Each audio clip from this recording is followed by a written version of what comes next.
How's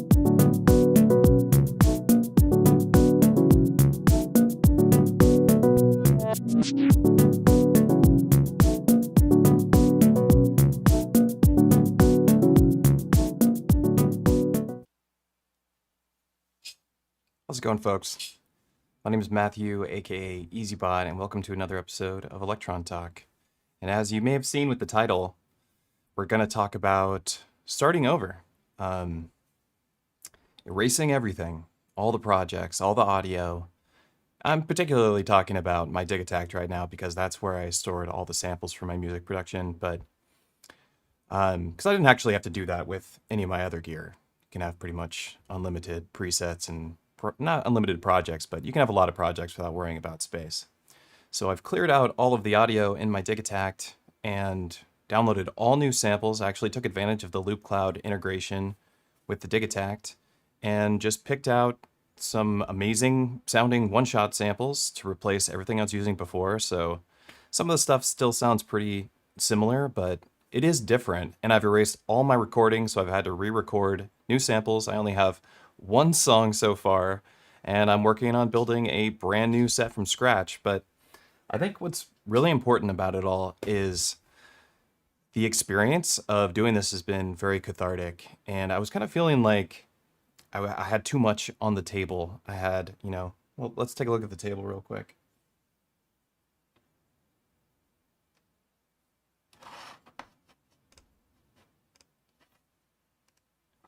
Yeah, we got the Octatrack, the Digitact, and the Syntact now. So I used to have this rule of three.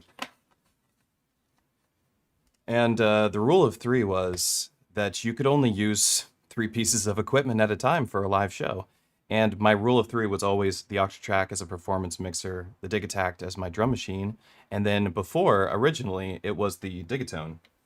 And I've realized that I really enjoy using the Syntact quite a bit more than I enjoy using the Digatone. So I've removed the Digatone from the mix, and I've also removed my TB03.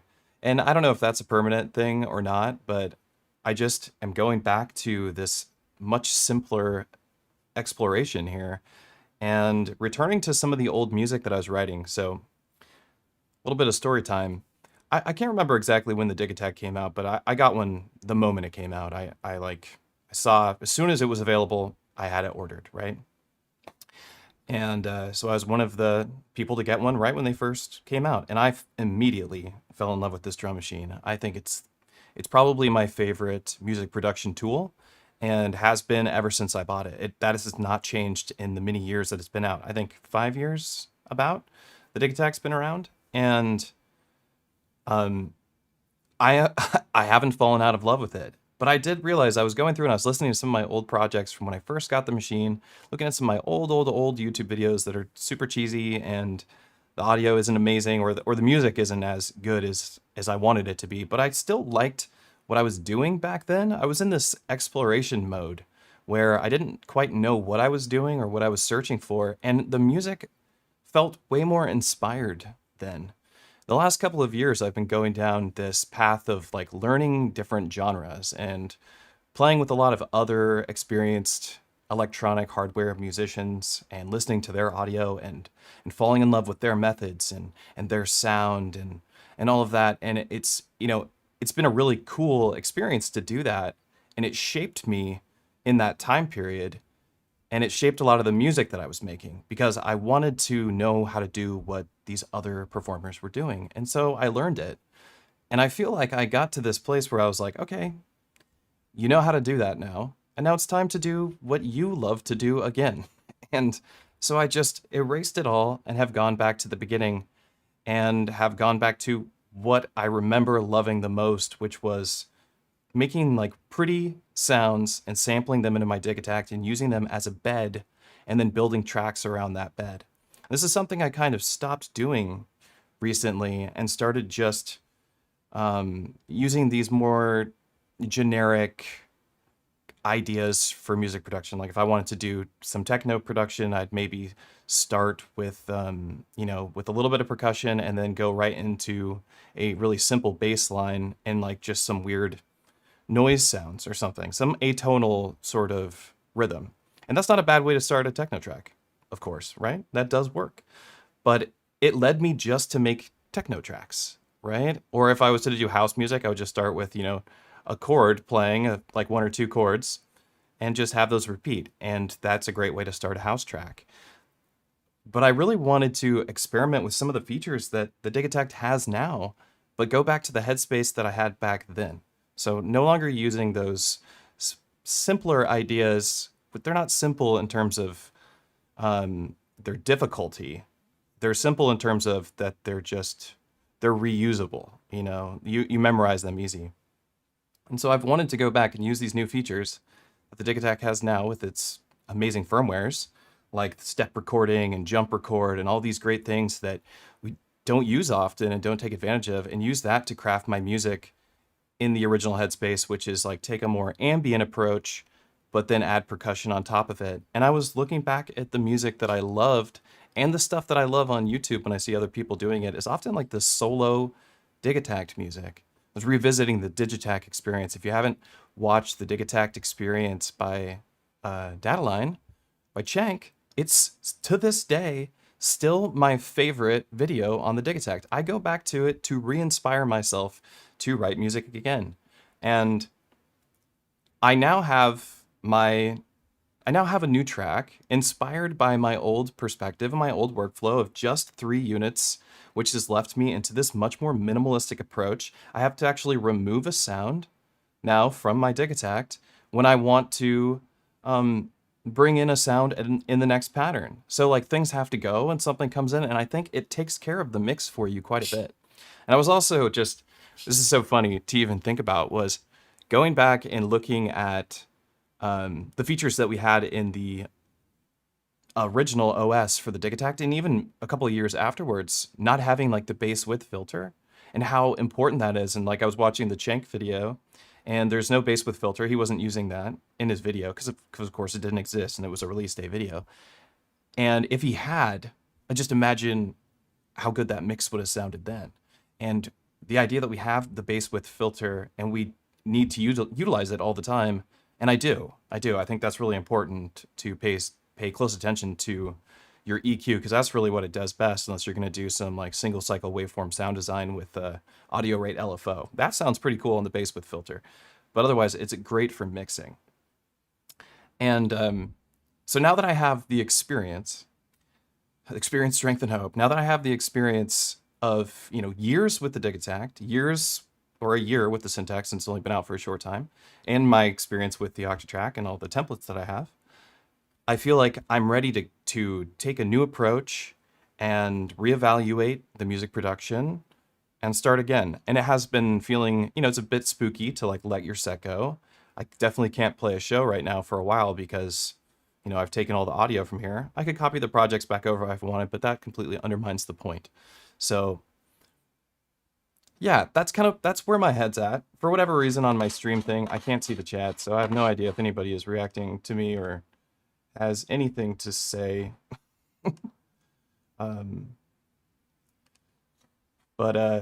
Yeah.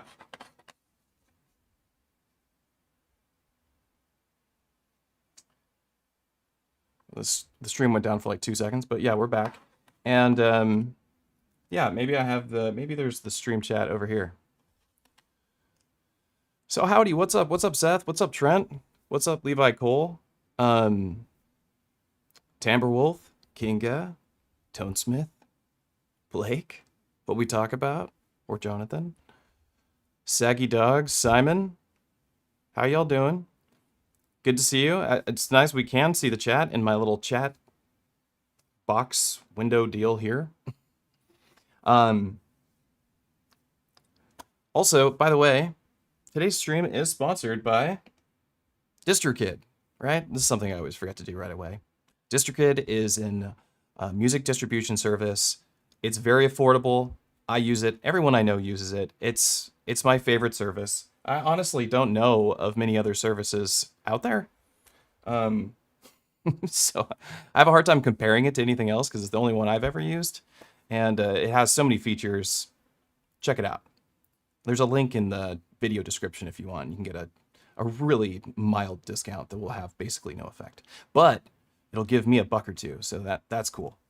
I'm glad you're all here. It's always good to have a Tuesday. I know I said I was going to do this on Tuesdays and Fridays. I'm getting around to it. I'm building up momentum. I'm going to get back to that place where I feel like I can do that. It's been a busy couple weeks, and yeah, things have been cool. Things have been good, and I'm excited. We got NOM happening right now. Got the NTS1 Mark II came out, which I did the launch video for, and I thought that turned out cool, and I think the device is really cool, so I'm excited to be a part of that. Happy to do that for Korg. And seeing some other cool stuff from Korg. Microkorg 2. Microkorg was my very first synthesizer ever, and I very much want the second one. Hopefully they'll give me some sort of discount. I don't know, but even if they don't, I'm interested in getting one because it just looks like a goofy, fun synthesizer. Does this mean I can go full ambient at Modbang shows? No, it does not. So what I meant by the ambient approach is a bed, just a bed of music. Let me show you some music. And also I'm going to talk about the newest performance template. I definitely need a drink right here. And also, sponsor me, LaCroix. Never forget. I'm never going to surrender until you give me the sponsorship I deserve.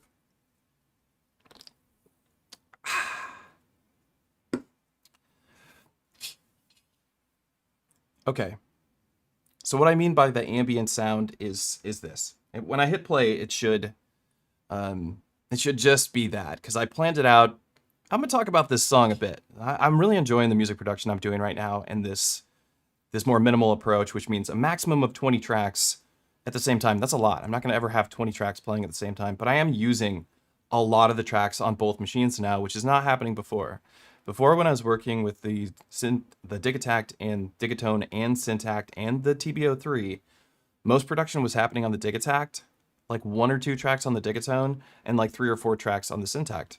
So now I'm looking more to my Syntact than I was before, and accessing different sounds than I was before because of the approach that I have to take. There's no more polysynth on my table. I don't have anything that can do poly. We have a chord mode on the Syntact, but that doesn't do it. So everything is sampled in here. And actually the bed of this track is guitar. It's actually, which is something that I used to do all the time in my music production with the Digitact because I'm a guitar player. And that's where all my experience came from, was playing guitar. All the sounds I had were guitar pedals and different guitars and amplifiers. And that's what I would sample into my Digitact and build electronic music around that. And all my favorite songs that I made were always based around those concepts.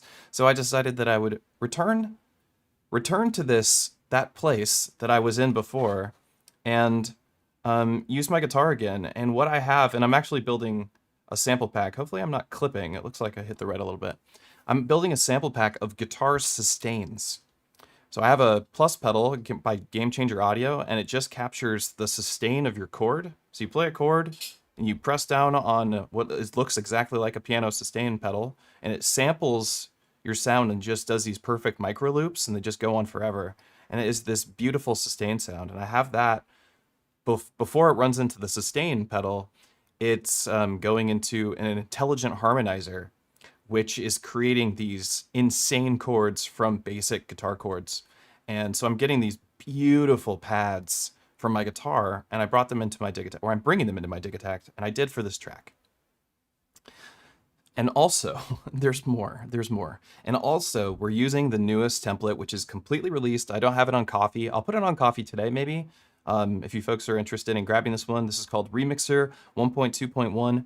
It's really fun. I'm going to give you a demonstration of what it can do. It's my favorite one so far. I know I say that every time, but this one is definitely my favorite template so far. It's the most fun to play with, and it's really giving me a lot of space to come up with new ideas on the fly.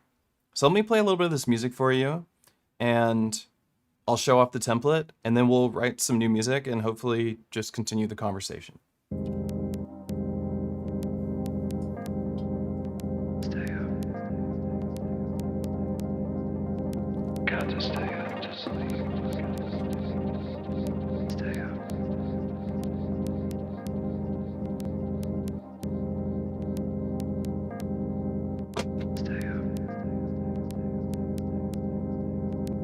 Got to stay up to sleep. Stay up.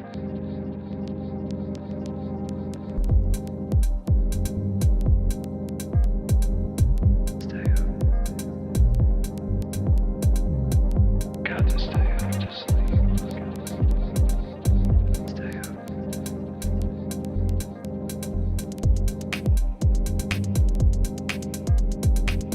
Stay up. Got to stay up.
Cool. So that is the newest track that I'm working on. Um, I hope you enjoyed that. It's not finished. That is the beginning of it. There's going to be a third part that carries on with that larger lead. So well, let me check in with the chat and see how people are doing. Uh, Easy bars. Yeah, thank you. Yeah, it's really, I wanted to get back to those really chill vibes where my focus was on like shorter percussive sounds and also like the beauty of the sounds that I like from my guitar, which you could hear. That's actually, we can mute all of this stuff here. Just bring this down. This is just sustain on my guitar. You can hear some little pops and clicks here and there. That's just the envelope resetting on the dig attack. There's unfortunately not much I could do about that. But fortunately I was using a lot of like pops and click type sounds in my dig attack anyway, so it wasn't the end of the world because they're similar sounds anyway, right?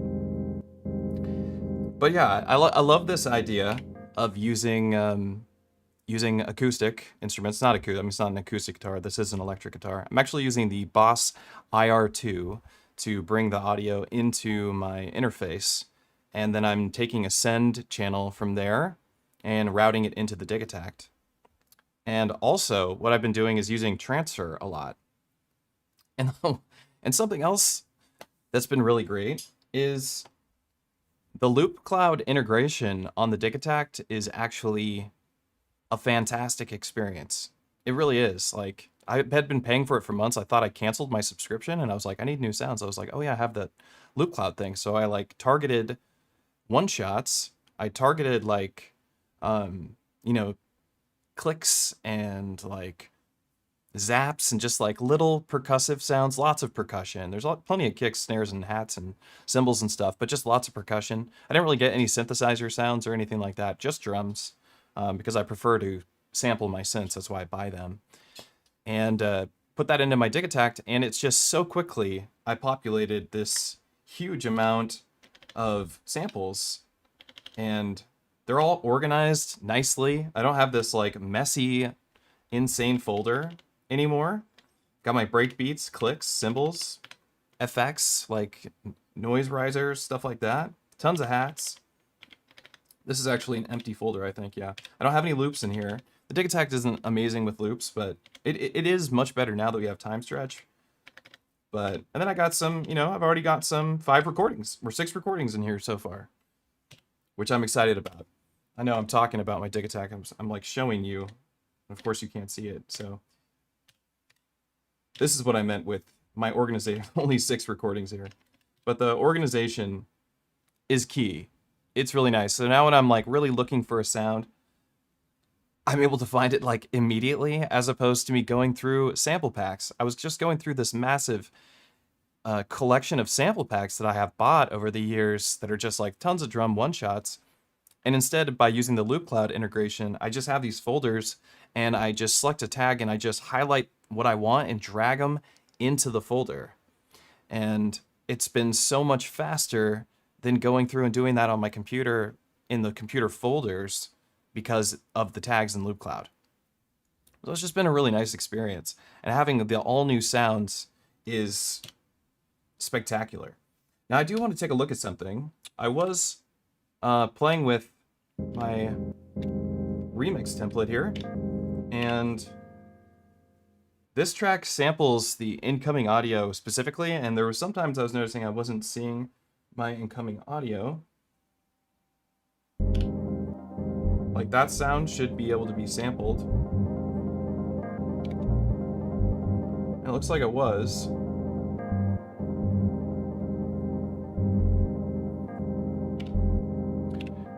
The thing about this template is that you need to have a good amount of melody coming from your right side to capture this like this concept with the live looping, the live remixing of the melodic side. You want to have a good amount of melody over here. And I have quite a bit of melody in this track coming from that bed because it's sampled, right? And this is my drum machine, which goes into A and B. And I can't tell you, like, I'm never going to stop splitting my percussion from my melody. That's never not going to be an approach I take, as long as I'm able to take that approach. And when my push 3 comes back from repair, which apparently it's already shipped out, so it's on its way here, along with my OP1 Field. Both of them went off to repair in the same week.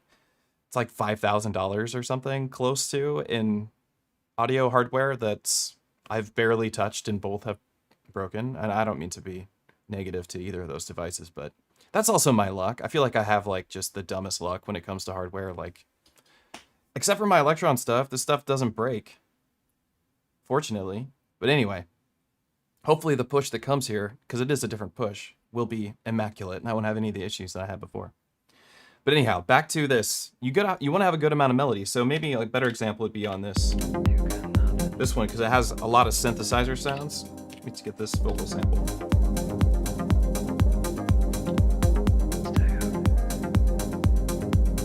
Let me reload this pattern too.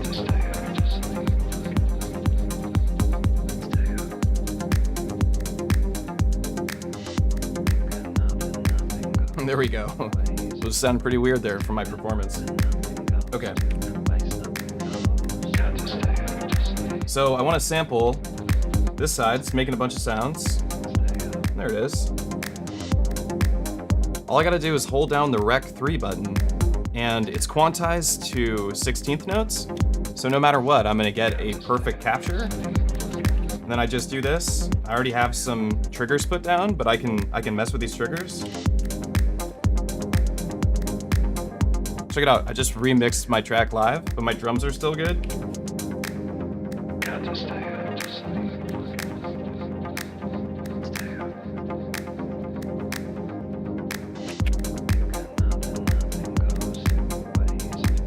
Stay up. Nothing goes two ways. Nothing goes. Got to stay up to sleep. Stay up. Stay up.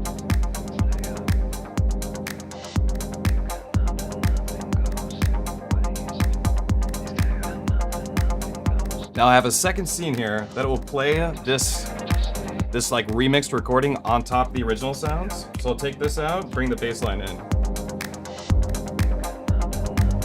So now I'm playing the remixed audio from this machine on top of this machine, but I did play with the filter to like isolate the sound.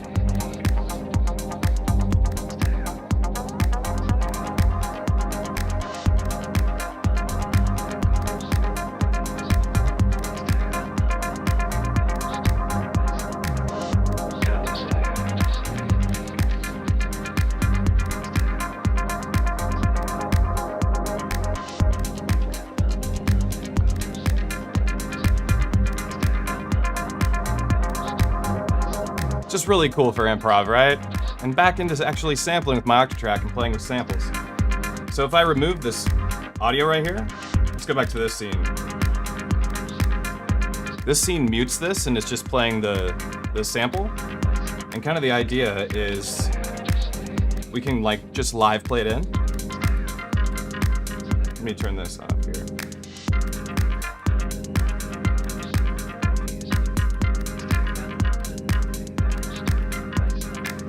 Just record it in.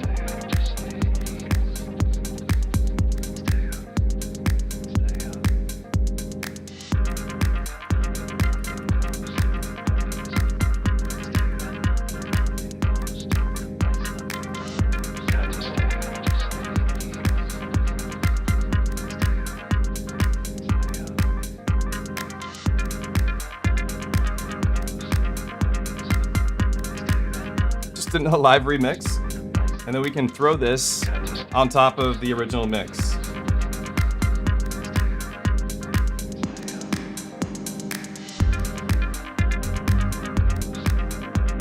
Now our bass line's back.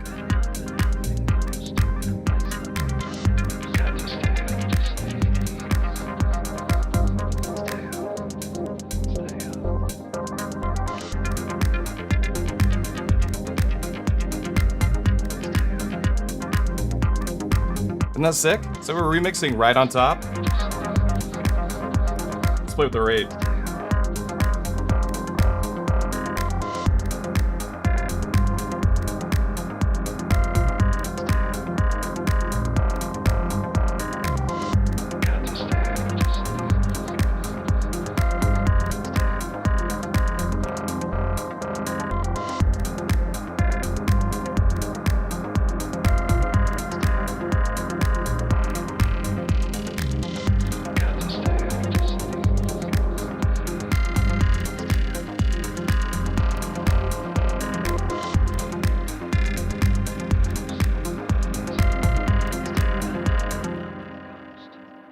Isn't that cool? I think that's super cool. I've been really enjoying it. I've been remixing, like, before I deleted all the projects and started over.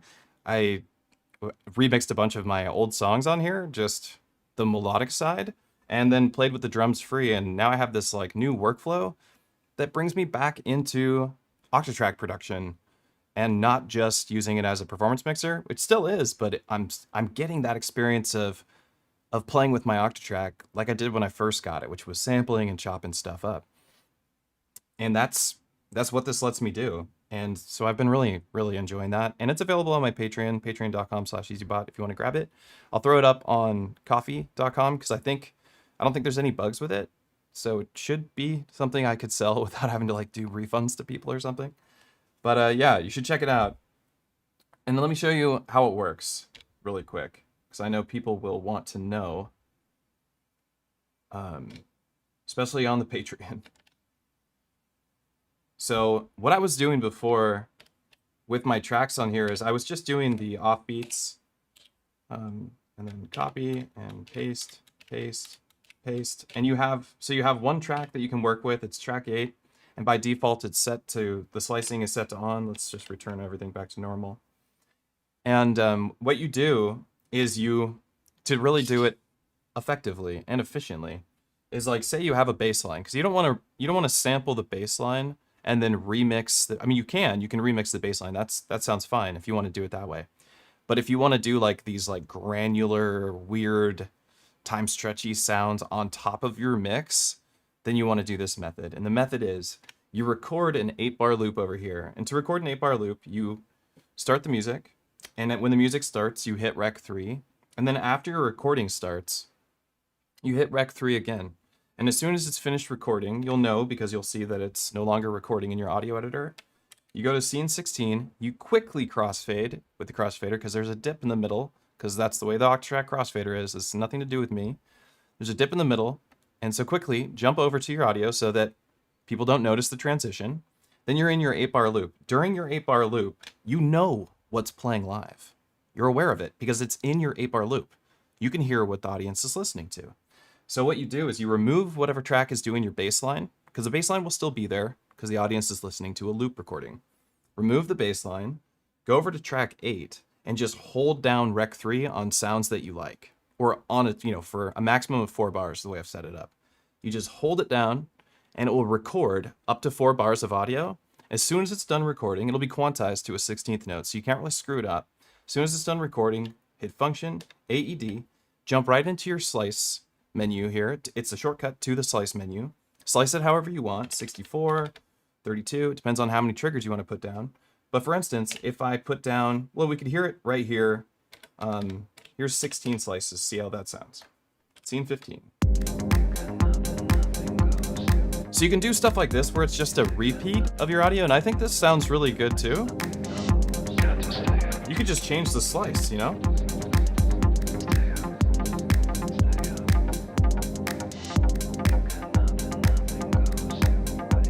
Slice 8 sounds better.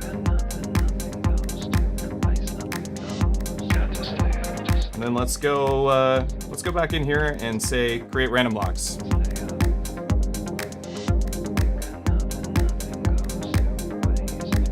This is cool. So now we have a remix of our audio, and I still have access to my drums. But the meat and potatoes of the melody and everything is here. But then you can also play it in live.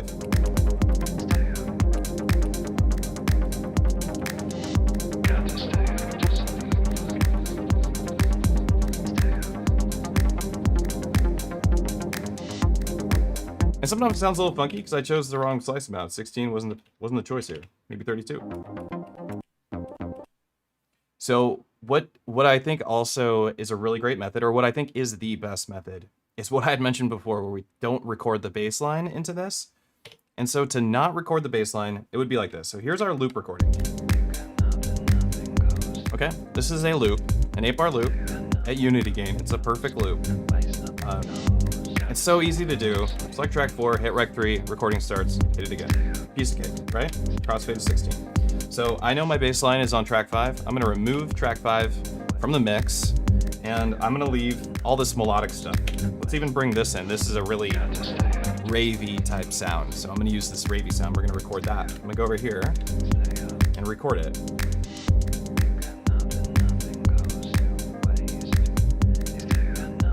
Oh, I know what's going on here. Whoops. It's got reloaded. There we go.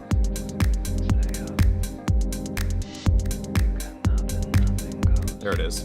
I had muted the audio there. So this is gonna sound cool.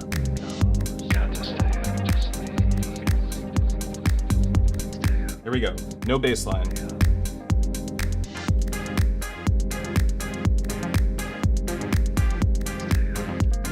This is those offbeats. You can hear what it sounds like with everyone filled up. Or make the slice length longer. Now it's playing 4 slices.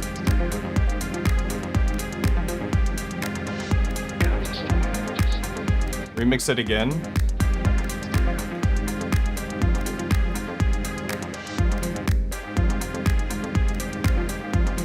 Sounds awesome. I don't have the bass line in there. Should we add the bass line?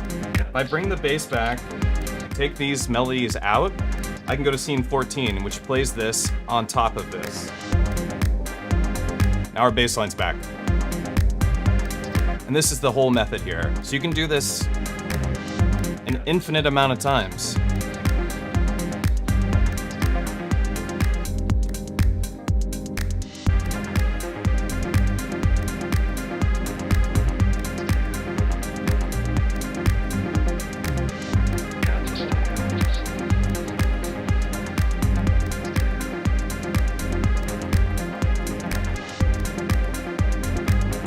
Check this out, this is so sick.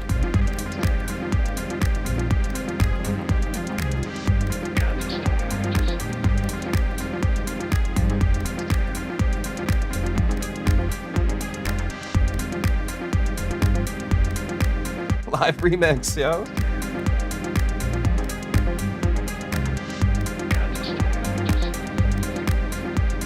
And then we can bring it down an octave if we want.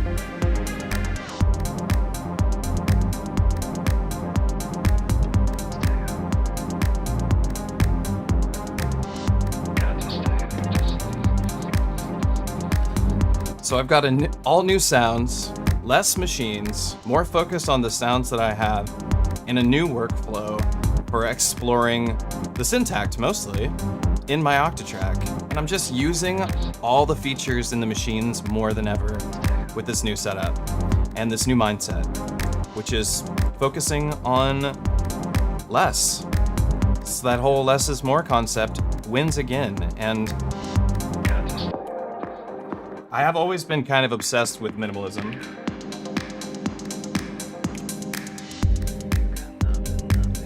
I do love the idea of minimalist architecture, I love minimalist art, and I like minimalist music, minimalist techno, minimal house, all that stuff. There's something about hearing every little sound that I really enjoy, and I feel like my mix is better than ever. Something also that has changed is I'm not using my Digitact compressor at all. I'm just using my Octatrack's input compressor, which I have dialed into, tickle the high end. This is what I call it. I think that sounds better. So I was kind of like doing this dual compression. It was like I was compressing here a little bit. It was more like a limiting that I was adding to it, and then that was going in here, and I think maybe that was making it a little bit harder to adjust. And if you're familiar with this little, I used to always have a piece of tape here that said, bring my volume pot right here. And now I'm back to my volume pot's not having to be in these weird positions because that was stuck there from a show that I played. And I had to build all this music on top of that. It's hard to explain, but that is what happened. But now I'm back to sticking my volume pots at 12 o'clock, which is ideal because now I don't have to have tape on my machine telling me where to go. I just know, point it at 12 o'clock and you're going to have the same volume across all the tracks. And that's also been, quite a blessing to me. So let me check in with the chat a little bit, see what you guys think about that.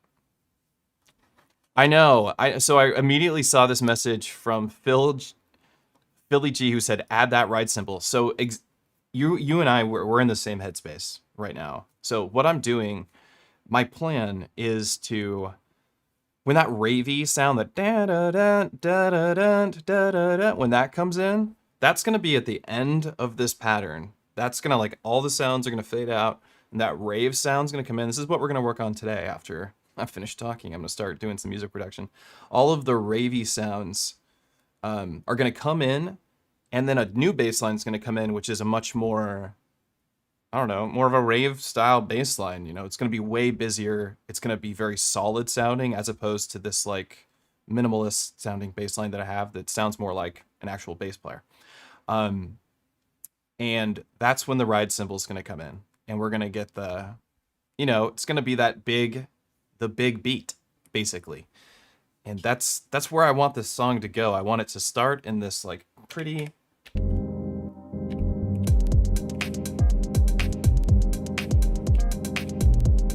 like, I think that this sound right here is just so chill. And I'm using all of my favorite techniques. As you can hear, there's like this fake arpeggio rolling through. That's from the Syntax.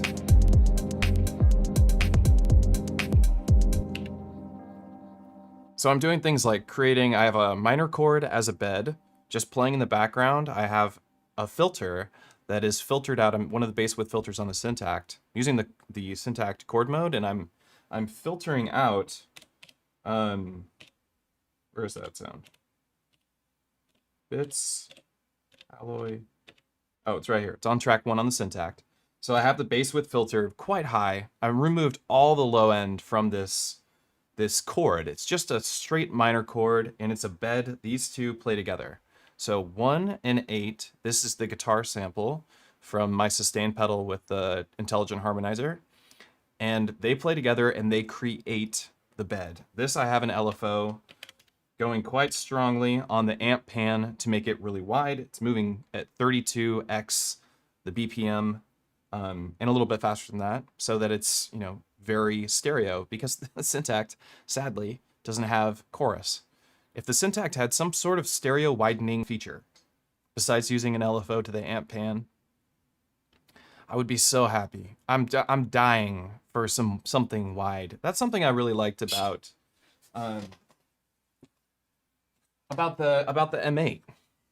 Like, something I love about the M8 is that the swarm synth that the M8 has, because they both have swarm synths in them, but the swarm the swarm synth, whoa, the synthesizer in here, the new swarm synth engine in the M8 has a widening feature in the synthesizer. It's one of the controls. You can just widen it up. So if you want to make like these hollow, fat bass lines, kind of similar to Acid Rain Chainsaw, if you're a modular user, that's a really huge 21 oscillator stereo oscillator, and sawtooth or square wave, and then in between there with some minor wave folding, I think. Anyhow, very wide, great sounding, awesome for really filling out a mix and getting to that place where you're like, whoa, things are so big, but it doesn't kill. It's like when you have a really wide synth like that and you can cut out the low end, you still get the feeling of large. You still get the feeling of like just this huge synth sound, but all of your other sounds still feel present. They're not lost in the mix because that wide sound is just from the stereo width. You don't actually need the low end to have it feel big. You just need the stereo width. The Syntax missing that, so I had to rebuild it in the chord synth and then layer it on top of here. So of all the things that I feel like I'm missing in this setup is that I don't have something that's extremely stereo sounding. Everything is very monophonic sounding, and I'm just doing my best to bring it to life with some, you know, creative panning on my one-shots. But the experience so far has been fantastic. I'm happier than ever right now with the music production that I'm doing, and it's really just because I have less to look at on the table. I've just, you know, and if I had the 303 over here, I would be tempted to go nuts on the 303 and throw this 303 acid line, and I'm sure it would be dope. I would be very excited to use it. But I also wanted to free up the 303 to pair it with the Dirty Wave M8. But I really do think if I had it here, I wouldn't be able to help myself. I would add 303 to this song, and maybe it would work, maybe it wouldn't, or maybe it would just change the whole vibe, and I would lose this concentration that I have on less gear in my studio or less gear in my setup. I don't know who else like resonates with this idea or feels this and has a really large studio and they're feeling like they're just overwhelmed with all the selection that they have, all the choices that they have. I feel like better music comes from less pieces of gear often. Some people are really really good about their self-control with the gear in their studio. Like you see somebody like I don't know if you watch Alex Ball. I like Alex Ball's music. I like that channel. I like the YouTube channel. I like what he does. I like the music that he makes. Clearly very talented producer, great video maker, and I like the music a lot. He's got a ton of synthesizers, right? His room's just full synthesizers, and I'm sure they're all plugged in. I'm sure all of them are plugged in and ready to go. You know, and that's similar to a setup I have. Things are plugged in and ready to go, but there's not that many synthesizers in my studio. I'm very particular about stuff that I buy because I don't like buying stuff and not using it. But he has that self-control, right? He's got all those synths and he knows when I want this particular sound, I go to the Juno and I get the Juno. When I want this particular bass sound, I go to the Moog. I get that from the Moog. It's not like you're going over the Moog and then going into this like crazy deep sound exploration thing like you think you're going to. I think once you're a little more experienced with the gear that you currently own, not experienced as a synthesist or whatever, but you don't find yourself doing these crazy explorations. You're going over there and you're kind of dialing in the sound that you love. Like I have a grandmother and the sounds that I use on it are typically these fat, beautiful bass sounds and arpeggios. And that's what I want from the grandmother. And it does that. It's perfect. I can't get that sound in my computer. You truly can't. It's in the grandmother. And when I want something enormous and a beautiful chord, I go to the Prophet 5 and I get this perfect sounding chord. And right now the Prophet 5 is running into the Analog Heat Plus Effects, and the experience, the Analog Heat Plus Effects, I actually feel like it is now worth the money to me from that alone, because it was not, in my opinion, worth $1,000. Like, I don't care how many features it has. There's just not enough that I can do with it at one time for it to be worth that money. It like as an end of chain with all the effects that they added to it. The effects were useless to me in a live mix. So when I paired it with the Prophet 5, I've been nothing but impressed with every sound that is coming out of it now. I now have this beautiful warble sound on the Prophet chords. It's ridiculous. It's ridiculous. I actually was thinking I might make a sample pack, put it on my Patreon, because there's no way you're not going to love the sound of these chords. It's just like, they're perfect sounding. It's a perfect synthesizer. We all know it's a beautiful synth. But I barely use it because, it's huge. It doesn't fit on the table. So for me, I'd rather just like sample a bunch of stuff out of it, and tinker on it when I'm feeling like playing keys, because it's got beautiful key bed. But anyhow, my point is that with all the gear in the studio, me removing it from my perspective and just focusing on what I have in front of me is making me feel like a better musician, and I believe it's making a better mix. I do think that there was something about trying to wrangle in too many audio sources at a time that was troubling the mix, because it was just too busy. Things just get too busy, and really, really busy sounding music doesn't sound great. That's one of the things that I do like about a modular setup that can be pretty cool, is that if you build the right modular system and you just have just a little, I don't even know. It takes quite a bit of experience to figure it out. There's a couple of Instagram, they're usually Instagram accounts that do really good modular stuff. There's not much good modular on YouTube when it comes to like the kind of stuff that I'm interested in with modular. And there's a couple of systems. They're about yay big. They're like typically in like beautiful little 6U, 62 HP, 60 HP, 58 HP, whatever, black hole case style, new ALM cases. And like their build is around a simple concept. It's about sampling into the machine, something pretty, play a piano, play your guitar, sing into it, record it into some sort of sampling module, like a Morphogene or a Lubda or something like that, ER301, Frostima Simulator, whatever you pick, sampling it into there and then processing it with some really great effects like a Nautilus or a Mimeophone or Panharmonium or whatever, with some really basic modulation and an attenuator and maybe a reverb and a delay again at the end of the chain there. And just building this gorgeous bed. And I feel like that's the same idea here. There's just less for me to stress about, and I'm having to get more creative and dive deeper into the synthesizers. And I'm finding some really cool patches. Like, for instance, this sound right here. Let's remove these other sounds.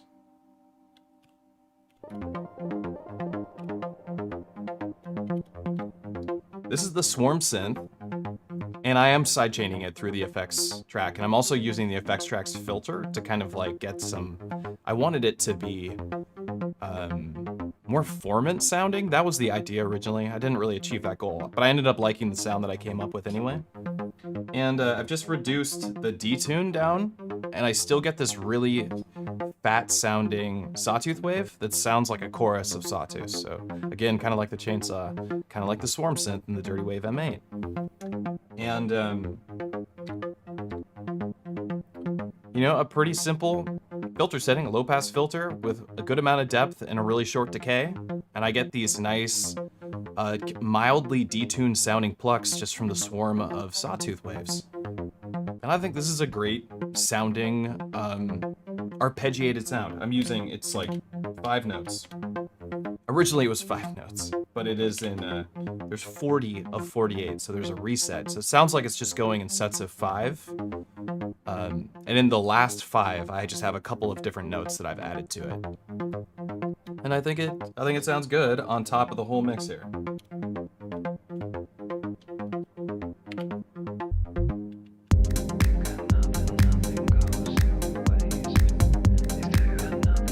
Like it's getting a little bit of that synthwave techno vibe, but then like still keeping it housey and very chill. We're at 122 BPM. This is maybe not a sound I would have explored into before without, because I would have tried to do this in my Digatone because it has an arpeggiator, it has chorus, and you know, it lends itself to this sound. But this is, you know, unique to the Syntec, I guess. And I think it sounds awesome.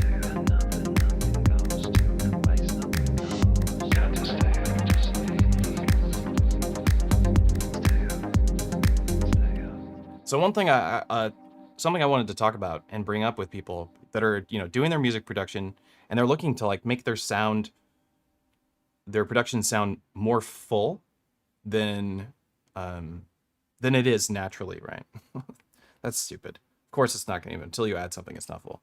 But to make a mix sound more full, you can do some cool tricks. And one of them I'm doing here on track 6, and I have this really short line, and we'll isolate it.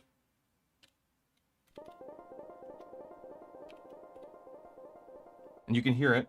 It's going to fade out because we have a very slow moving LFO. We have the 1x multiplier on the LFO, and this is set to the amp volume.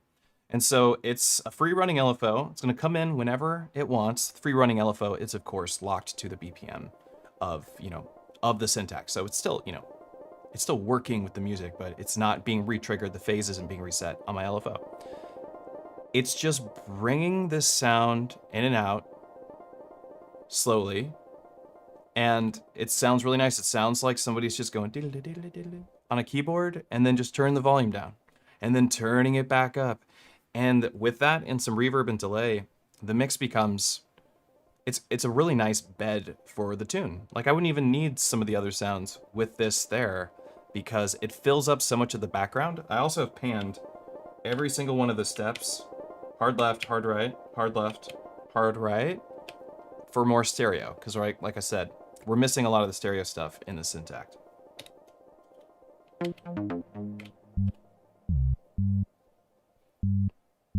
And I'm just gonna tell you all about how I was writing this track because I was experimenting with some ideas. What I did here for my bass line is I actually copied the kick track from pattern 1 and pattern 2. They're almost identical page to page. Right? Did I just put that step down? I don't know. Let's go like that. Oh, okay, I didn't. So I copied the steps so that the kick and the bass would hit on these same spots because that was the vibe that I was going for.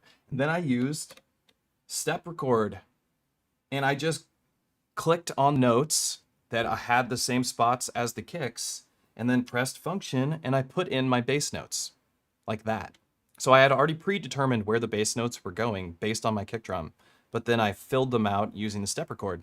And I was like, this is a great way to use step record. And then you can also do some cool stuff, because if you wanted to offset it, for instance, I could just hold function and move it to the right or left, and we could see what it sounds like.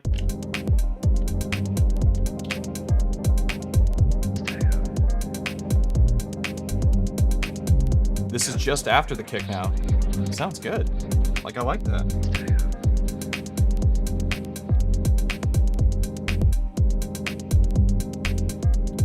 I mean, I do like it the way I wrote it. I think it sounds the best that way. But I like testing it out that way. I think this method of copying triggers from one page, I'm just going page to page, you know, and then using the step record to fill out the notes. Great method. At least it's proven to be a good method for me for this production. Another thing I was experimenting with when it comes to building out bass lines for this style of music was having like something constant, like on the dig attack. Like if we take the kick out, we got the hat doing its thing, right? We can count. That's a good metronome for us. We can count using that hat. So I have this sound going, and what I was doing originally was just like playing notes at the same time as the kick. I was just like hitting the kick and the note at the same time with live record on. Just going bump, bump, bump, bump, bump, bump, bump, bump, bump, bump, bump, bump, bump, bump, bump, you know what I mean? And that worked really well. So that's now something I've been using in some of my other productions. It's not a super novel method. I'm sure some other people have done that before, and it is something that I have done in my music production in the past. But I haven't seen anyone talk about it, so I thought I'd share it with you folks. See if it's something that you thought was cool. And check in with the chat really quick. Oh, I have an eye booger. Don't look at that. Don't rewind this. Dallas house music. I hope I'm sexy enough for this party. Was thinking about getting a polysynth, can't justify a profit. Thoughts on the Take 5? I used to own a Take 5, Blake. Take 5 is dope. It's got the same filter as the Prophet 5 Rev 4. Or it's a filter, not the same identical filter, but it's a filter based off the Prophet 5 Rev 4. So it's a great sounding filter. It's an awesome synth that has good effects.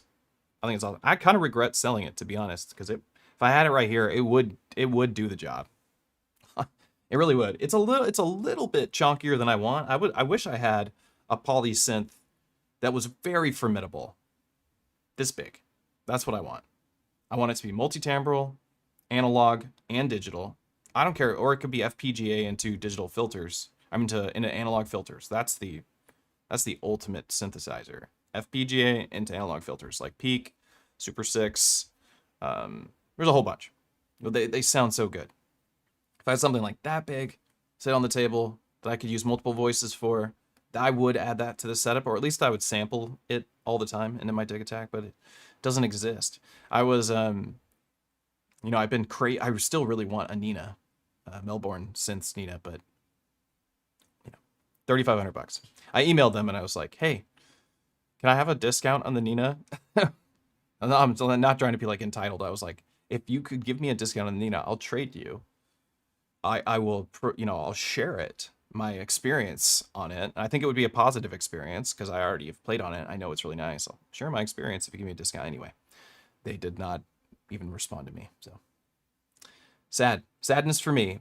Doesn't mean I still don't want a Nina. I do. I understand. I'm probably one of a trillion people that is interested in snacking that machine. Yeah, what we need is a mini log mini.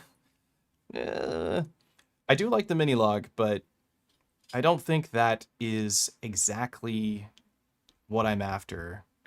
I think I'm a little more interested in something that can get, I don't know. Maybe I'm just tainted from I played on the Minilog for forever. Uh, it was something that was like always available at Patchworks, the synthesizer store in Seattle, and so it was always there. So I played on it just for countless years without owning it. There's a lot of synthesizers like that that I've spent so much time on that I don't own, that I've been like, I'm sick of this synth. I don't even own it because I've played on it every single day. Like Prophet 6, played on that a ton. The Osmos, I played on that a ton. And some bigger, more expensive classics that we had in the showroom forever. Also, if you don't know, Patchworks in Seattle needs your help. We are doing a GoFundMe for Patchworks, and maybe I'll put a link into the video description. You can check that out if you're interested. Patchworks, a synth shop that I've worked at for 5 years, is definitely struggling post COVID recession stuff.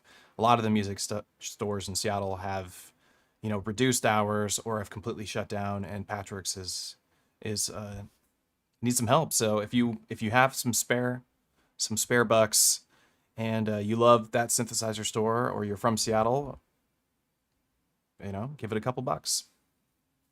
Every synth maker looked at the Nina and said, "You guys are awesome," and then we're never doing that. I think you're right. I think you're right about that. I think the drone engine for the encoders is probably a really big undertaking, and that's why it's so expensive. But it truly is a great sounding synthesizer, and that feature, paired with it being a great sounding multi-timbral 12-track analog synthesizer, makes it a cool synth. I'm talking about it like I own it. I mean, I don't. I want it. I did play with it at NAMM, which I think is happening very, very soon, and they should be there, but I'm not going to NAMM. Not this year.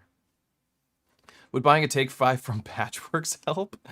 They don't have a Take 5, I don't think. But yeah, that would help. Buying anything from Patchworks would help. Someone asked, what do I think about the Yamaha Octatrack? I mean, I haven't gotten to play on it. I'm not interested in that kind of music gear, to be honest. Like, the M8 is the exception to the rule when it comes to, and the Polygon Tracker Mini is the exception to the rule for me when it comes to like super small portable groove boxes. I guess the OP1 Field's another. Maybe I'm wrong. Maybe I'm just lying right now. So I don't know. I wasn't that interested in it, to be honest. I did think the sound demos of the Yamaha Octatrack look great. I do not like the idea of not having some sort of menu to dive in. I know it's got like LEDs that light up, but pairing my phone with my synthesizer, I hate that idea. Pairing my iPad, like, I hate that idea. I do not want to use my phone and make music at the same time, unless I'm sampling from my phone, like a YouTube video. And it's like, I just want to get that over with when I do. I just don't want to do, I hated that about the OPZ. I had an OPZ forever. I'm not interested in that. I do think it's a cool instrument. I do think it's better than in my opinion, I think it's better than the OPZ. Like, it seems like a cooler, I mean, it's an absolute rip from the OPZ. Like, let's get that out of the way. They completely stole the OPZ and were like, let's just make it better than Teenage Engineering. Apparently, they've given up on the OPZ. They haven't updated it in a million years. Nobody's making music with it anymore that I see. And they're like, that space is available. Let's make another thing just like it. And even make it look the same. Like, it's the same shape, even. Same color scheme, except for it does have multiple colors that you could choose from. Yeah. Everyone thinks they cracked the no screen UI. I mean, maybe they did. Maybe they did. I don't have any interest in using their phone app with it. So that's not something I would do. If they cracked the no screen experience, sure.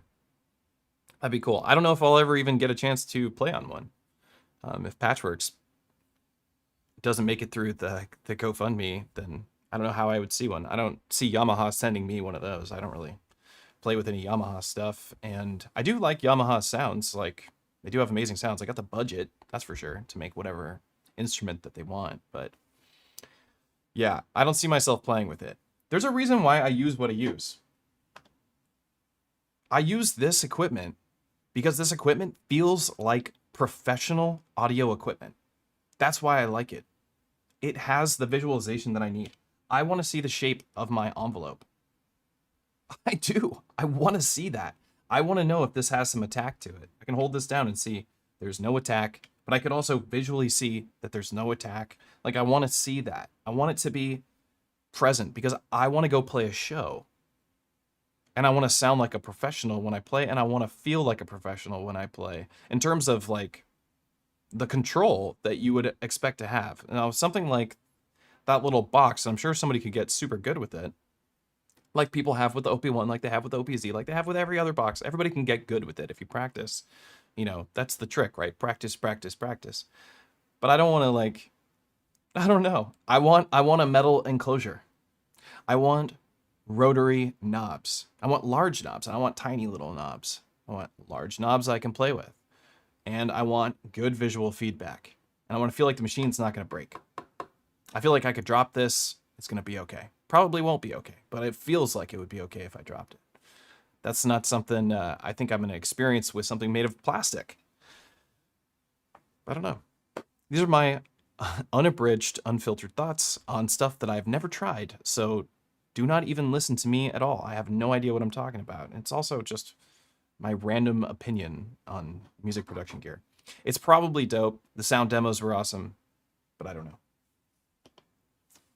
I'm just going off on stuff. Yeah, give me something else to talk about. No one beats the Electron build quality for the price.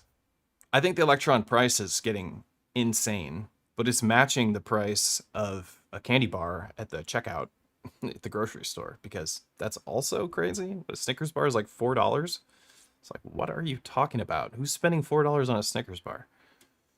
Nobody. You dropped your Syntakt. It wasn't okay. That sucks. I went Syntakt only for a month and I was shocked. I eventually ran out of ideas, but a month. Syntakt only was way better than I expected. Legendary device. Now, I don't think I would ever go Syntakt only. I think that's cool that you did that. I don't think the Syntakt can do it.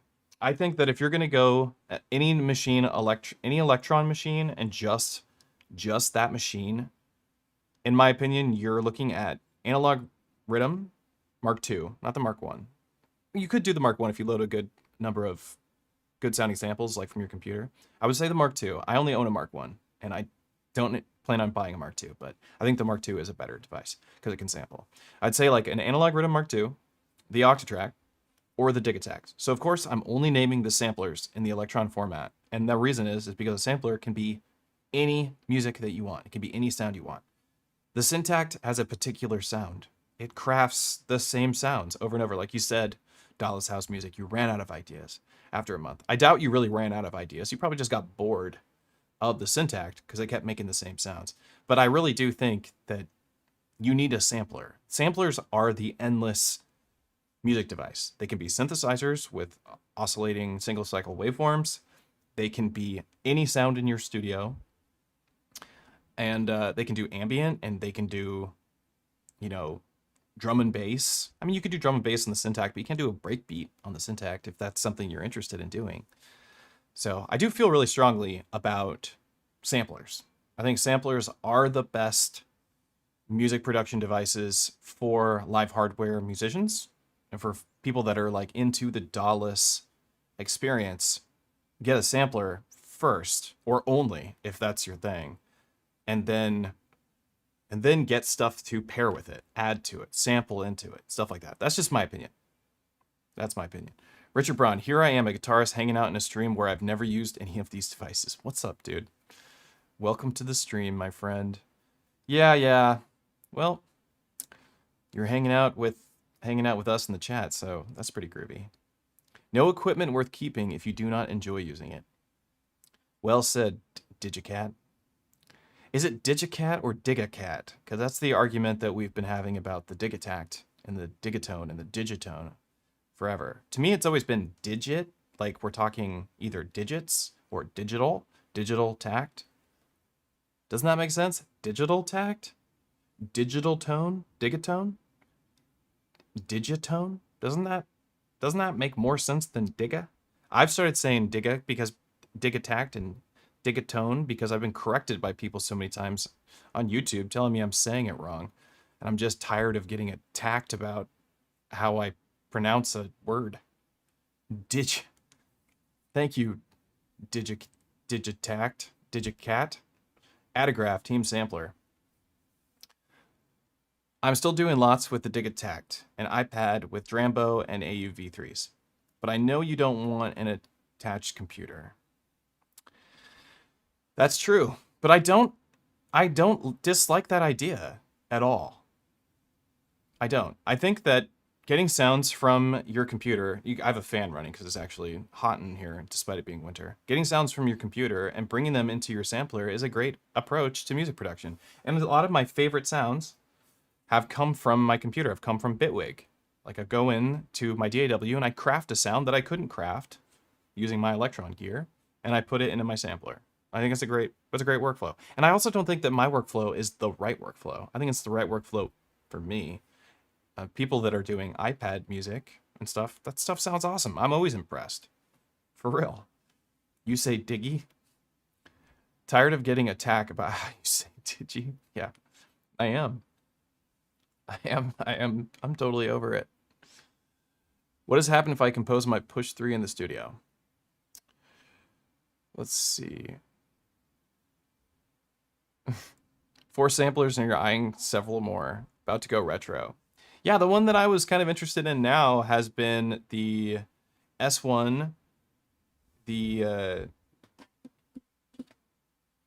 what's the company? I want to say Taurus, but that's their sequencer. Oh, man. Anyway, you know what I'm talking about, the granular sampler that they have. It's got like every feature you could possibly need in it. Looks really nice, looks really pretty.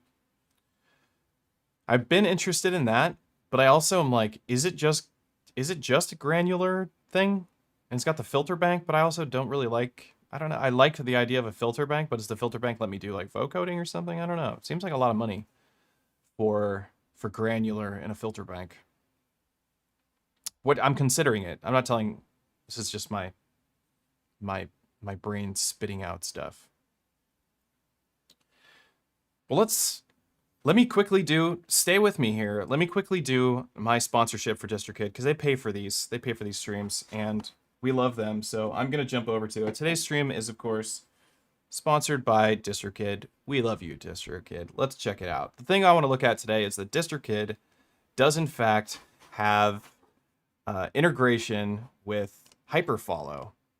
And Hyperfollow, if you don't know, and if you're not using Hyperfollow or something like Hyperfollow, with your Instagram account. So in your Instagram account, you have, link in profile, right? And then people go to your profile and they can click and it'll be like, here's my Instagram, here's my YouTube, here's my Spotify, here's my Apple Music, here's my website for hiring me or for booking me, all that stuff. This has that integration and it looks like this. It has it automatically made a couple of these and I'll just show you. So here's one that it made for Modbang Records, which is a compilation album that we did. And it lets us play some music. Right? And it says, hey, this album is on Spotify and it's on Deezer. It's on more. I just haven't customized it. So this is something that you can do. I really like that. Here's another one. This one's on all these different platforms. I can press it and it will play a little demo of the track. I think that's great. What I really like about DistroKid, what I love about DistroKid is that it's so cheap and it just has this unlimited supply of different things to make me feel like I am being proactive with my music. You know what I mean? Like if you're someone like me who's like, I struggle with like getting myself to do the stuff that needs to be done for social media or for like just getting my music out there, right? Even recording my music can be a struggle. Something like DistroKid, and why I keep using this and why I love that I do have a sponsorship from a company that I actually use, because I don't like the idea of this is sponsored by, Crest. I'm like, I'm not a Crest person. I'm a Colgate person. You know what I mean? That's how I feel. I don't want to anyway. But I like the idea that they help me be proactive with my music and try and get people to pay attention to the sounds I'm making, because I don't want no one to hear them, you know? I do want to share my music. I don't know about you. I think I brought this up before in stream, but when you were young, I turned 40 in April, so my childhood was spent renting VCRs and original Nintendos and going to my grandmother's and playing her old Atari. And these were things that I did as a child. And this is like, these are core memories, right? And I have a little sister. She's 4 years younger than me, and she was always with me. It's my little sister. Follow me around everywhere. You know, it's her favorite human being. Very fortunate to be a favorite from anybody. But she would sit there with me, and while I played video games, and she was just, that's what she wanted to do. She wanted me to sit on the couch and play Nintendo as a kid, even though she couldn't play. She couldn't do it. She didn't have the capacity to do it. She's too young. But that's what she wanted to do. She wanted to sit with her brother. And I just wanted company. And I love that. I love that, thinking about that and going back to those ideas with your siblings or friends, and just, you know, or when you're that person, you're just providing the company to somebody who's doing something. You're not actually participating. You're kind of just, you're hanging out with there and they get it done. That's what streaming is for me. Streaming is like when I get a lot of ideas like come to a head because I know that there's some folks hanging out. It's like, you know, it's like your family sitting on the bed with you. I don't know. All right, let's go to music production. So I'd said before, when we get to the upbeat part, we do have this ravey sound that's going to come in. But it doesn't impact hard enough. This part doesn't hit hard enough, and I think that's because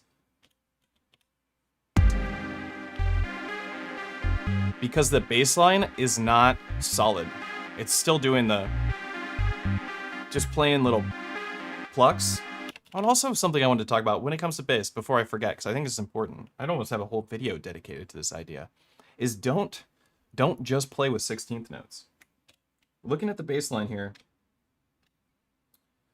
or my trig value, I have my trig set to 8th notes. By default, your trig value is set to 16th notes. If you don't adjust your trig value, you're just programming 16th notes all the time. And I remember I had somebody in my stream one day, and they were like, "Stop just programming 16th notes." And I was like, "Oh, yeah, you're right. I do need to stop doing that. Why am I doing it?" Because I wasn't thinking about it. I was just, you know, I'm just trying to get the melody in. But the melody isn't coming together the way I wanted it to anyway, or the way that it could come together, because I'm still programming 16th notes. I think 8th notes on a bass line sound really nice. So what I did is I switched my trig length by default to 8th notes before programming the sounds, and then I went in and put in 16th notes on the like note before a second note. So if there's like a string of notes, like right here, there's a small string of notes, 1, 2, and 3. So we'd have like 16th, 16th, 8th note. So da da dun, like that. Or in this case, da da dun, right? Just scattering 16th notes before my 8th note makes my bass line sound more realistic and more alive. And I think that's something that, if you're not doing it, I think it will really help your music sound a lot better, as opposed to programming just a ton of 16th notes. Now, when it comes to the next part of this song, we might be programming a bunch of 16th notes, because I think I might want to have a more driving bass line, something that falls into the synthwave category more, or I'll either have a bass note that sustains across all the notes and changes probably through like 4-chord progression across 128 steps. So I am writing all my music that I write at this point in time in the last year, 2 years or so, has all been in 8 bars. So I've avoided writing in 4-bar music. I'll write my drums or whatever in whatever amount of bars they need to be. Sometimes you only need, 5 steps for a hi-hat if you have some variation or some trig conditions on it. But yeah, so let's get back into this. So what I want to do is we're actually going to just copy this pattern, copy this pattern, copy this pattern. We're going to pattern 3. pasting the pattern, pasting the pattern, and pasting the pattern. And now we're ready to start. So the first thing we need to do is get rid of this bass line. And we're just gonna kind of play.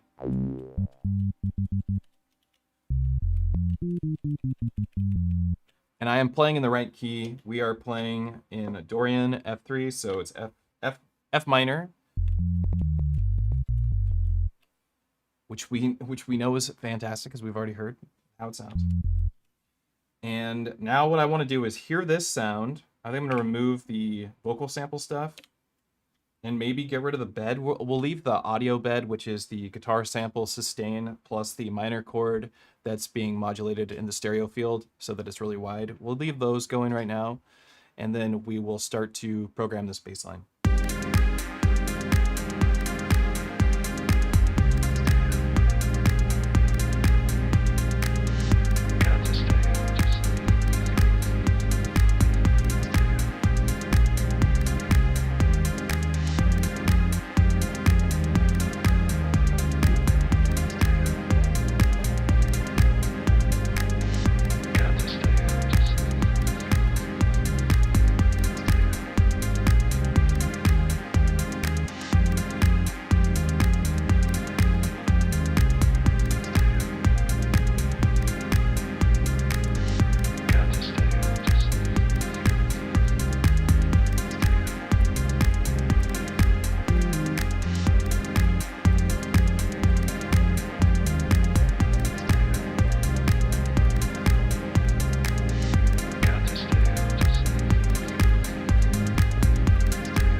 I actually really like that, so I'm going to record that.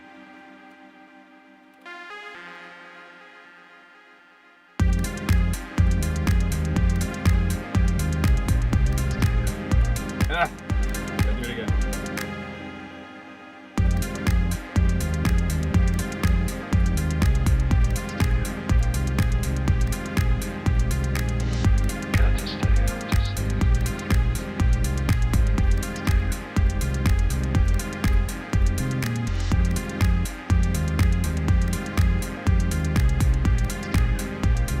Already got the quantization up.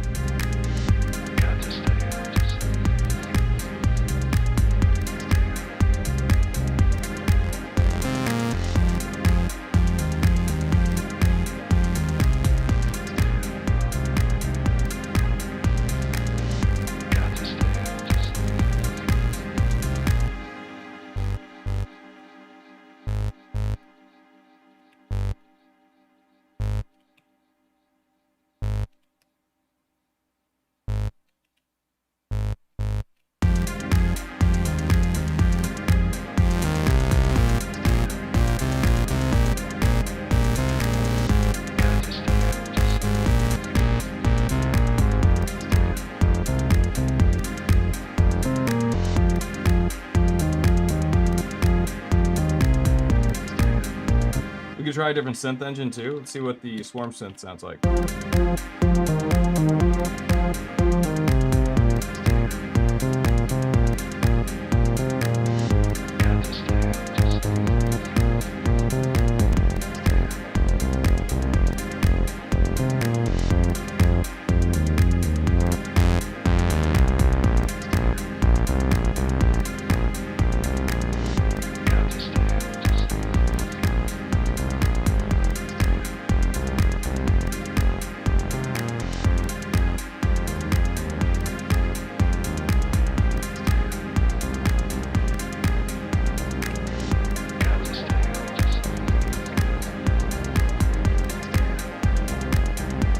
Let's just fill this up.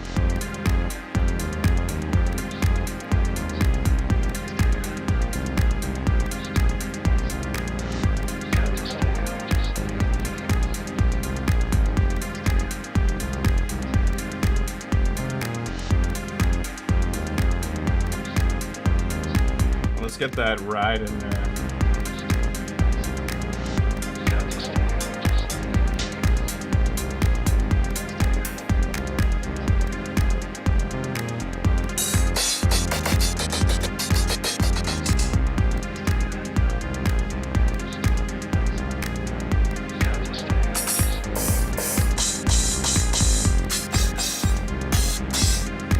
don't have any rides in here, do I?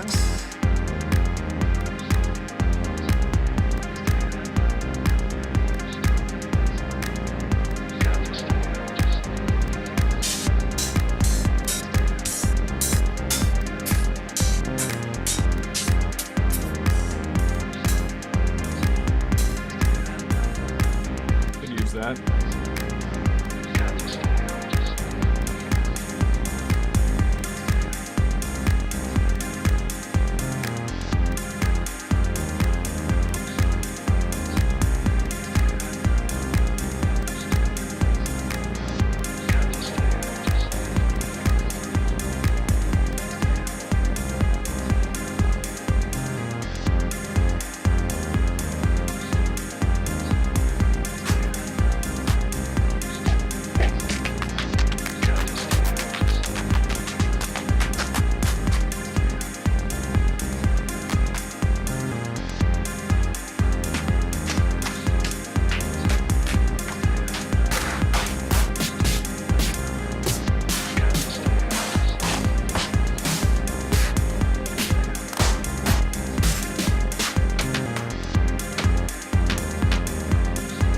Back to more claps.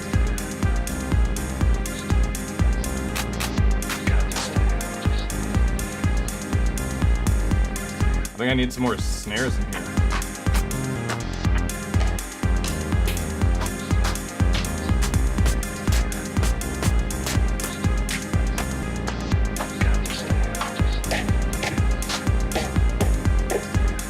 Oh, wait a second. Let's see. Are we back at the...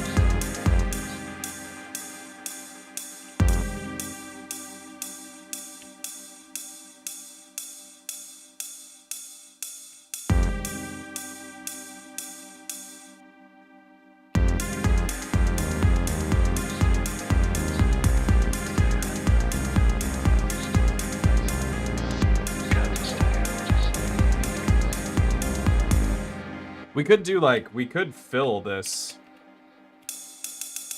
with rides. I don't really like the transient on that. Maybe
now we have like a side chain on those rides.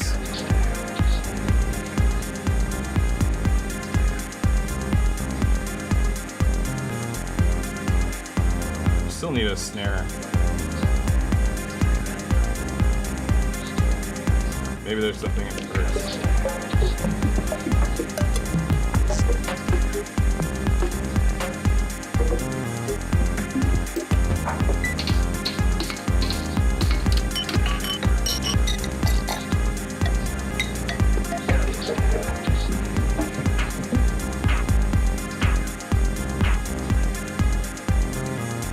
I guess we could just use a clap again, I suppose.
see what happens when we sidechain this.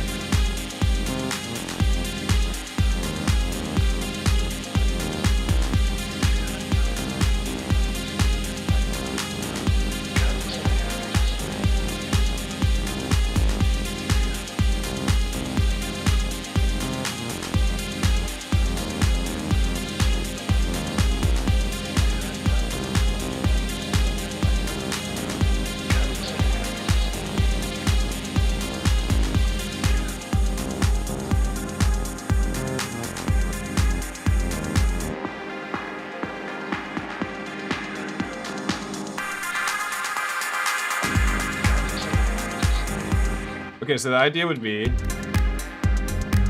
that all these sounds kind of like fade out.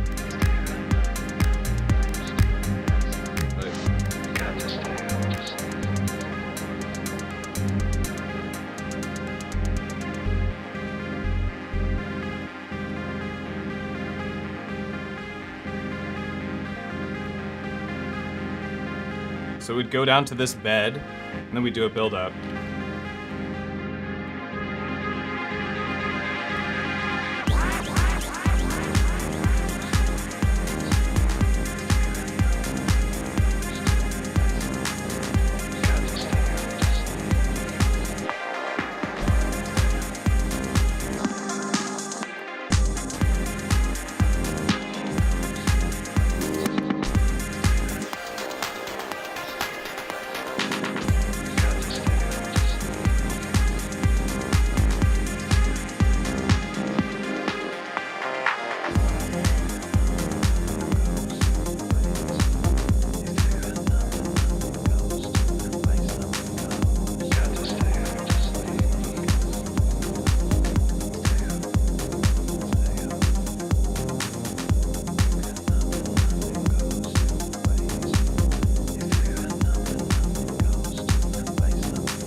Like we could improvise this if we wanted.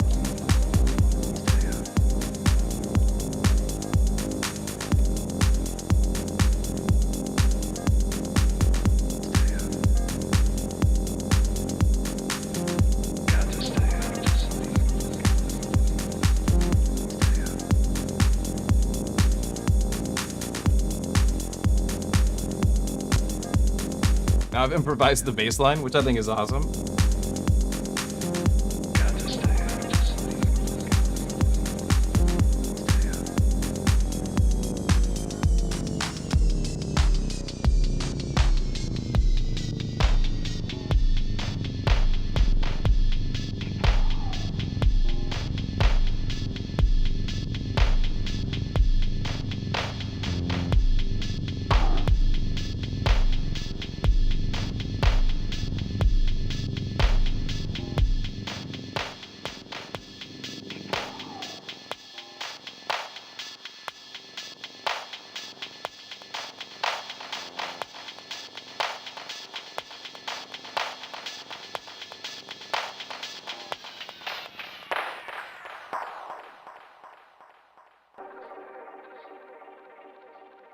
Sick. I kind of like it. I don't know if I like the bass line might be too fun. But I do like how this sounds.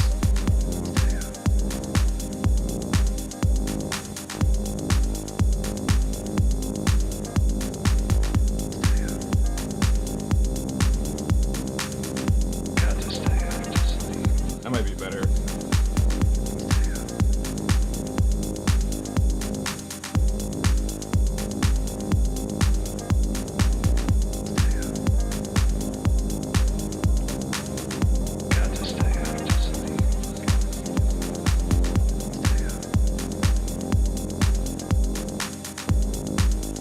I do like that better. I'm gonna erase that baseline. So we'll go. This is where. Which record we are on. So this is a good example of using step record jump. So I can go like this and go, we know I want that sound there. So now I'm gonna make this trig real long. We can make it super long, it doesn't even matter.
This is where it's at now.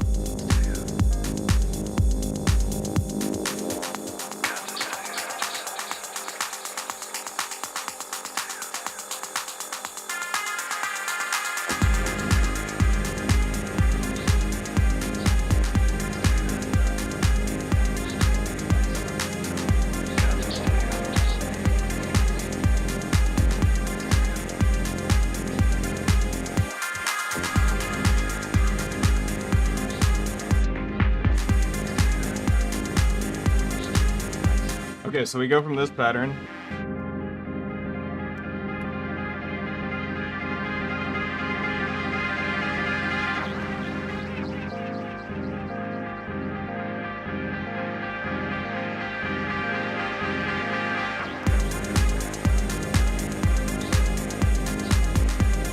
Yeah.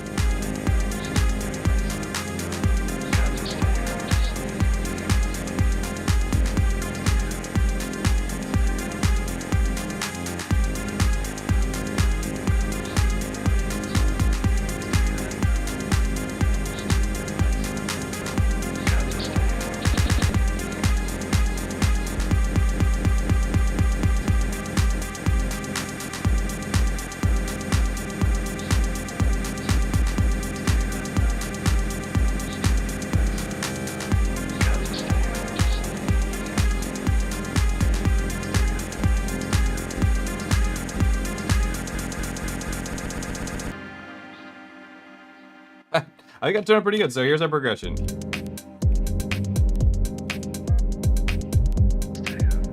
Go from here to. Let's get our volumes back up. So, okay. From here. That's how the song would begin with this pattern. We make it over here. And eventually, all the sounds fade out, and what is left is this, which we use to transition into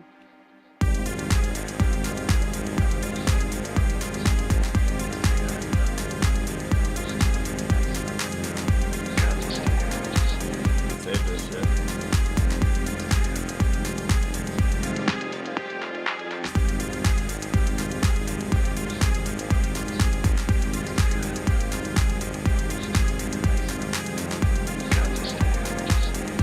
All right, let's see how that would work. So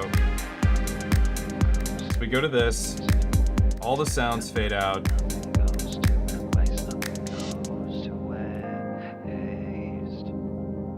And this sound is left.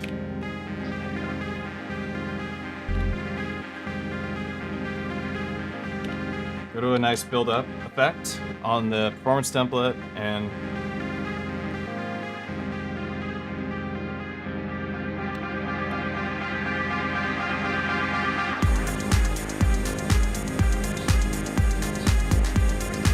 yes, I think it totally hits.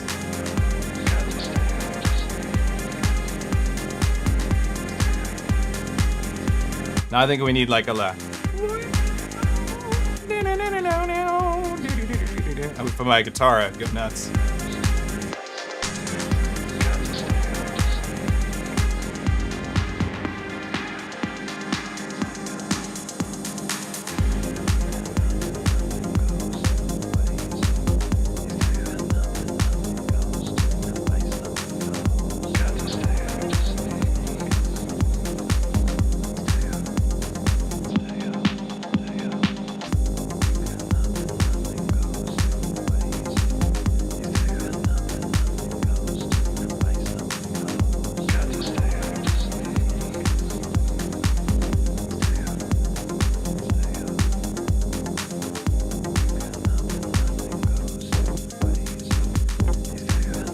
Actually, I forgot. I do have a trick.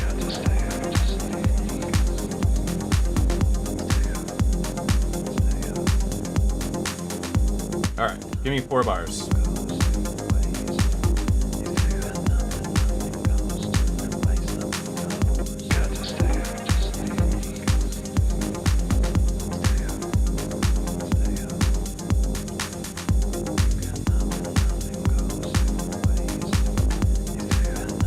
I've remixed the bass line.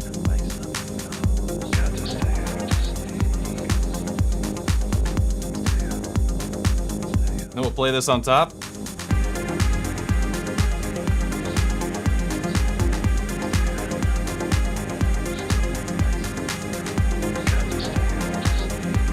Sometimes it hits, sometimes it doesn't.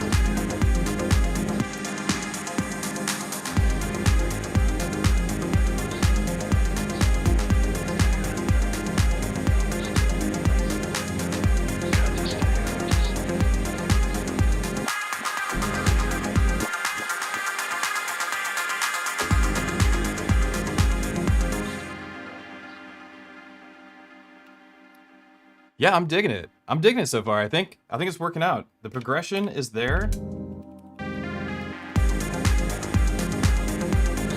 I mean, this is like this definitely the end of the song. I feel like is the crescendo. I think it works.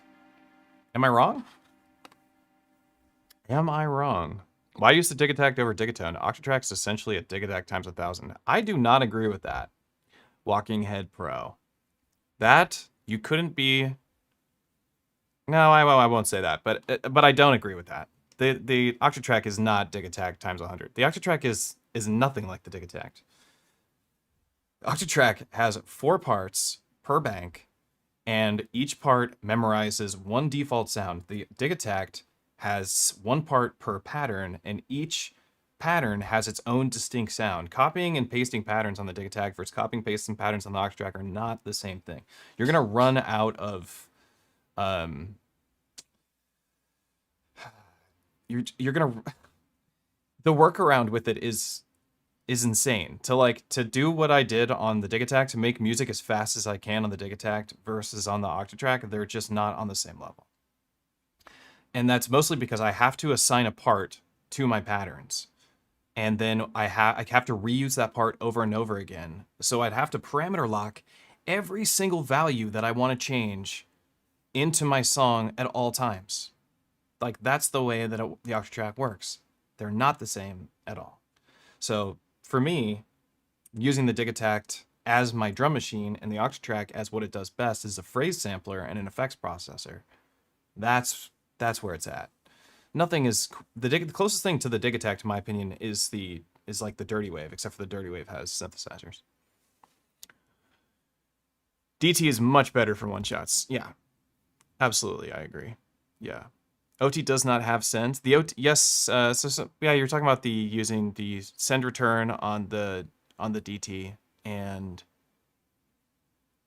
yeah, that you can totally do that. The problem with my current performance template that I'm using, in the way that I'm using this, I can't do that. And because I had that same thought, I was like, oh man, it would be so good to have a beautiful effects pedal here and then use the send return on top of this, like send just this into just a giant reverb, just be able to make these like crazy swells or something, or affect a particular track and send return that way. I guess I could still do that. I could run this directly into reverb, but I don't want to have a guitar pedal in between my Octatrack. Like, I don't want another point of failure in between this. I just want, the likelihood of me screwing this up is very, very low. So I like it this way. But I can't do send returns because I am in fact using the queue. This doesn't really demonstrate what I'm doing with the queue, but these tracks, track 7 and track 3, are queued on the Octatrack. And what's happening for track 4 is, instead of track 4 recording an 8-bar loop of the incoming audio that way, it's going through a through machine into a neighbor, into a neighbor, through machine into a neighbor, into a neighbor, and this recording internal is set to queue. So my rec 3 button records the queue.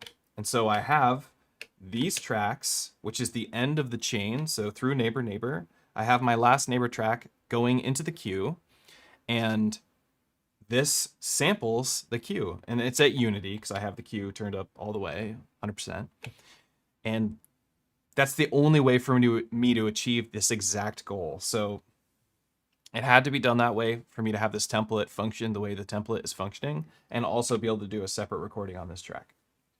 Otherwise, I would, in fact, have a send return with the setup because I think it's very effective. Yeah? I mean, that's what I think.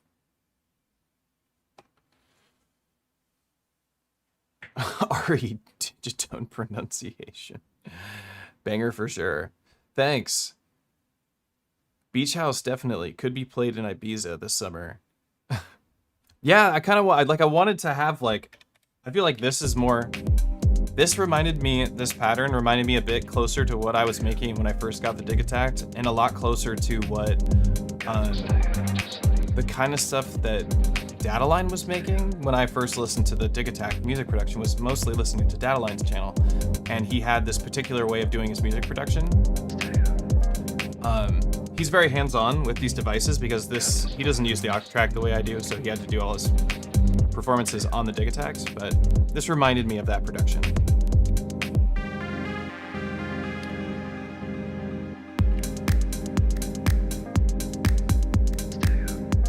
And then this is just a really nice housey vibe.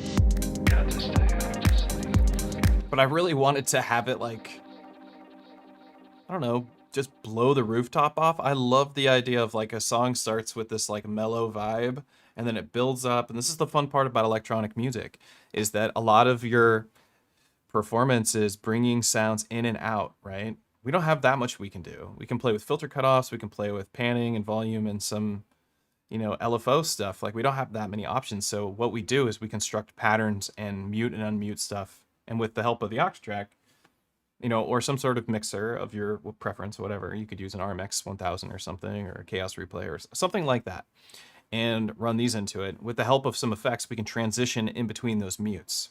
So we unmute, we use effects to transition as we unmute.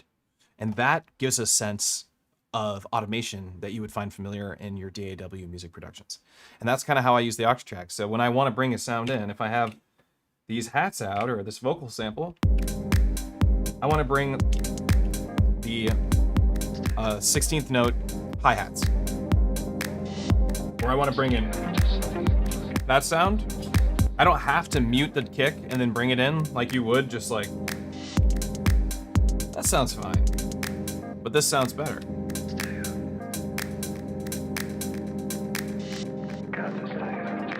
This sounds way better.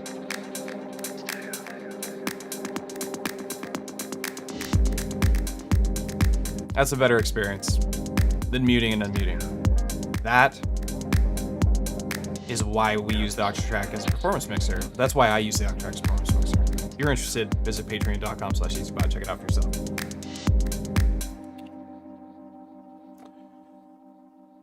Well, we've done all the things we need to do. I did end up working on a third pattern. We've been doing this for about 2 hours. To recap what we're talking about, I removed the digatone from my music production, not because the digatone sucks or anything. Digatone does not suck. I removed it to have less on the table and to focus more on every single step that I program in my music, and to just have less gear to work with, really, or less sounds in my production. That's really what I meant to say. I removed the digatone and kept the syntax because I feel like the syntax gives me more of the sounds that I like to use. It's got the analog synth engines. It has all these other different types of engines. You can morph the percussive engines into noisemakers and stuff like that. I love the digatone. It's actually sitting on the floor next to me here. I also removed the TB03 because I felt like the acid thing was like, for one, I was getting a little bored of it. I was getting bored of adding 303 to like every track I was making because the 303 was always in front of me and I couldn't help myself.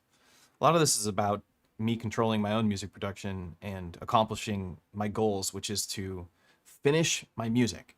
And I'm very close to this track being finished. I do think that I could record this into my DAW, do some minor arrangements, maybe use some of Andrew, instead of using my Octatrack, for instance. And I do think this is something I would do.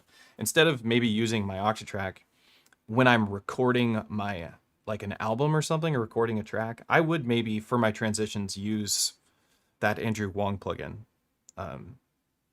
Transit or something, or do automation myself. But the Transit plugin works really well. It's like one trick. It's not a one-trick pony, is what I mean to say. Instead of using the OT, or I could just record a live performance and be like, that was a dope performance. We're keeping that one. Keep the stereo, just the stereo output from the Octatrack in the DAW, and do a master on that. That'd be fine too. That's my usual route of doing things. But if I really wanted to have this be like as competitive as possible in terms of like that when a DJ plays a song at a club and then my song comes on, if that was to ever happen, that they would be like, this is the same quality of music production and this is the same quality of music production, because the people that are making music productions that DJs play very often have a whole suite of mastering plugins behind them and dynamic EQs and dynamic filters that you don't have when you're doing live hardware music production. So you have to make some decisions. What do you want to do? Do you want to record a stereo output of the Octatrack and just keep the best take? That's usually been my go-to because it's not the laziest, but it just means that you finish your goal. You get it done. But if you want to compete with, the Ibiza DJs, then you might want to multi-track over Overbridge and then do the reverb and delay in your DAW and use plugins like Transit or other, automation plugins that'll give you really cool dynamic effects on your production. I think that's a cool way to go about it. I'll probably end up just recording the stereo output because that's just me, and just helps me get my music done. Yeah, good choice. Too many cooks. What's up, John? Good to see you, dude.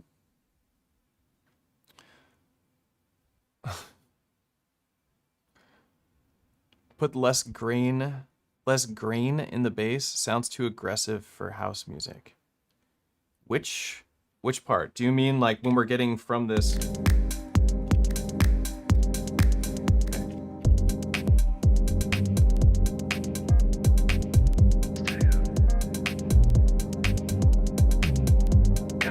This is just a sine wave or triangle for my bass line here. And it's the same bass here.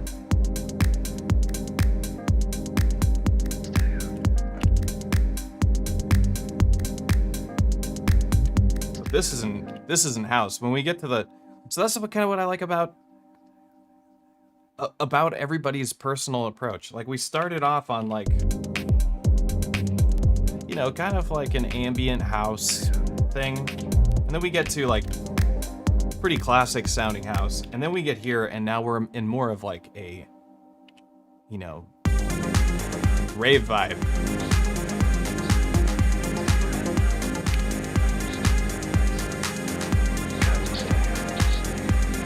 There's not that much low end on the bass. Do I have it filtered? No.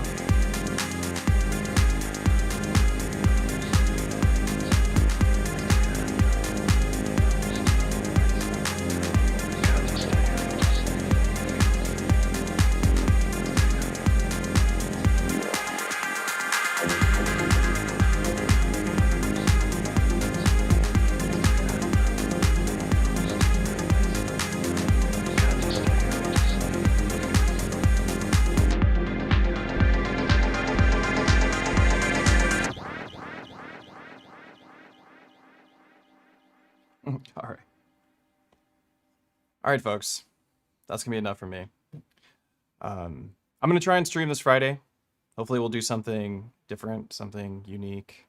I did a poll on my Patreon, and if you'd like to get your hands on the Remixer 1.2.1 template, which is actually a little bit more advanced than the one I'm using right now. This is the one that I based that template off, so this is my own personal template for my music production. If you want to get your hands on this template, you can visit patreon.com/EZBOT. I'm going to add the Remixer 1.2.1 template, which allows you to do the resampling and remixing of your melodic inputs on the CD channel with your Octatrack. You're going to be able to find that on coffee.com/EZBOT later tonight. If you want to support this channel and have these streams continue, just leave a nice comment.